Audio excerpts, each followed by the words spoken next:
সুবর্ণরেখা নদীর জলস্তর থেকে উদ্ধার কয়েক হাজার বছরের প্রাচীন পাথরের মূর্তি। ঘটনাকে কেন্দ্র করে বৃহস্পতিবার সন্ধ্যায় চাঞ্চল্য ছড়িয়েছে গোপীবল্লভপুর ২ নম্বর ব্লকের মহাপাল এলাকায়। জানা গিয়েছে, স্থানীয় মানুষজন মহাপাল এলাকায় সুবর্ণরেখা নদীর জলস্রোতে কয়েকটি পাথর এবং প্রাচীন মূর্তি দেখতে পান। ঘটনার খবরটি তখন পান সুবর্ণরৈখিক ভাষা চর্চা বিষয়ক গ্রুপের স্থানীয় সদস্যরা। তখন তারাই নদীর জলে নেমে মূর্তি এবং পাথরের খণ্ডগুলো উদ্ধার করেন। খবর দেওয়া হয় প্রশাসনকে। খবর পেয়ে সন্ধ্যায় বেলিয়াবেড়া থানার পুলিশ এসে মূর্তি প্রত্নতাত্ত্বিক গবেষণার জন্য নিয়ে যান। তবে সুবর্ণরেখা নদীর জলস্রোতে এই প্রাচীন মূর্তি উদ্ধারে চাঞ্চল্য তৈরি হয়েছে। উঠছে নানা ধরনের প্রশ্ন। এই মূর্তি কত বছরের পুরনো, কিসের মূর্তি, তা জানতে আগ্রহী সাধারণ মানুষ। তবে সুবর্ণরৈখিক ভাষার চর্চা গ্রুপের কর্ণধার বিশ্বজিৎ পাল জানান, সুবর্ণরেখা নদীর স্রোতে এরকম নানা ধরনের প্রাচীন মূর্তি সহ শিলা উদ্ধার হয়েছে। মহাপাল এলাকায় উদ্ধার মূর্তি খুবই প্রাচীন। এটি প্রথম জৈন তীর্থঙ্করের মূর্তির সঙ্গে মিল রয়েছে। তবে প্রত্নতাত্ত্বিক গবেষণায় উঠে আসবে আসল রহস্য। পাশাপাশি বিশ্বজিৎ বাবু বলেন, মূর্তির সঙ্গে উদ্ধার শিলা থেকে এটা অনুমান করা যায় এখানে কোনো মন্দির ছিল।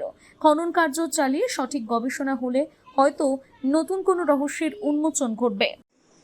আজকে সুবর্ণরেখা নদীতে মহাপালের নদীবক্ষে একটা প্রাচীনতম মূর্তি পাওয়া গেছে। প্রথমে একটা মূর্তি পাওয়া গেছে এবং কিছু লেটারাইট পাথরের কিছু অংশ পাওয়া গেছে এবং পাথরের মূর্তি। সেটা আমাকে প্রথমে কিশোর রক্ষিত ভাই, আমাদের সুবর্ণরৈখিক পরিবারের কিশোর রক্ষিত ভাই আমাকে ছবি পাঠায় এবং ছবিটা দেখে আমার একটা অনুমান হয় যে এটা যথেষ্ট প্রাচীন এবং আমি আমার বিভিন্ন তথ্য এতে পাঠাই এবং একটা প্রাথমিক অনুমান করা যাচ্ছে যে এটা জৈন তীর্থঙ্করের মূর্তির সঙ্গে মেল হতে পারে।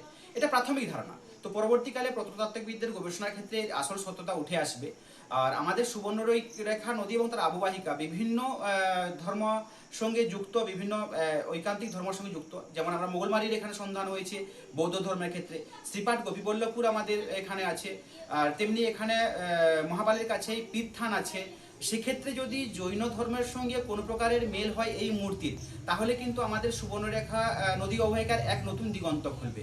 তো সেটা গবেষণার বিষয়। আজকে যখন এটা নদীতে উঠে আসে তখন পাওয়া যায় সেখানে যে তারপরে আমাকে খবর আসে, আমি আমার ভাইদেরকে বলি যে খুব শিগগিরই গিয়ে, এটা অনেক প্রাচীন মূর্তি, তোমরা খুব শিগগিরই গিয়ে নদী থেকে এটাকে তুলে নিয়ে আসো। তো তারা নদী থেকে তুলে আনে এবং আমি আমাদের স্থানীয় প্রশাসন বেলিয়াবেড়া থানাকে খবর দিই। মাননীয় নীলু মণ্ডল স্যার, ওসি স্যার, উনি বিশেষ তৎপরতার সঙ্গে বিষয়টি দেখেন এবং বিভিন্ন জায়গায় ওনারও খবর দিয়ে ওনারা আজকে সন্ধ্যায় এটিকে উদ্ধার করেন এবং পরবর্তী গবেষণার জন্য এটি প্রত্নতাত্ত্বিক দপ্তরে পাঠানো হবে। আমরা চাই, যদি সত্যি কথা বলতে এর গবেষণা যদি উঠে আসে এই মূর্তির, এবং এখানে যে একটা মন্দির ছিল, তো মন্দিরের অবশিষ্ট ভগ্নাবশেষও এখানে পাওয়া গেছে। লেটারাইট পাথর, যে নকশা করা পাথর, মাকড়া পাথর যেটা, সেটাও পাওয়া গেছে। মূর্তির যেটা একটা পূর্ণ মূর্তি পাওয়া গেছে, একটা ভগ্নাংশ পাওয়া গেছে। আরও যদি এটা প্রত্নতত্ত্ব বিভাগ যদি এটাকে জরুরি সঙ্গে দেখে এবং খনন কার্য চালায়, তাহলে হয়তো আরও একটা দিক খুলে উঠবে সুবর্ণরেখার ক্ষেত্রে। আমরা সুবর্ণরৈখিক পরিবারের পক্ষ থেকে পাশে আছি। আমরা চাই যে সুবর্ণরেখার বিভিন্ন দিকগুলো আরও সবার বেশি করে সামনে আসুক।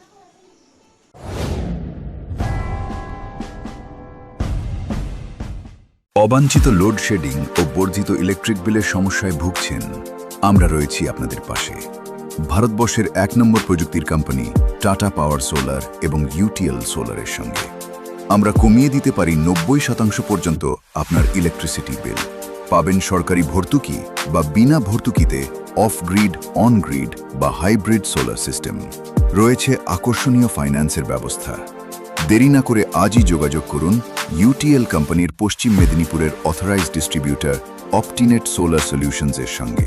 অপটিনেট সোলার সলিউশনস, কেশিয়াড়ি, থানাগোড়া, পশ্চিম মেদিনীপুর। নিজেকে আপডেট রাখতে ফলো করুন সানন্দা নিউজ।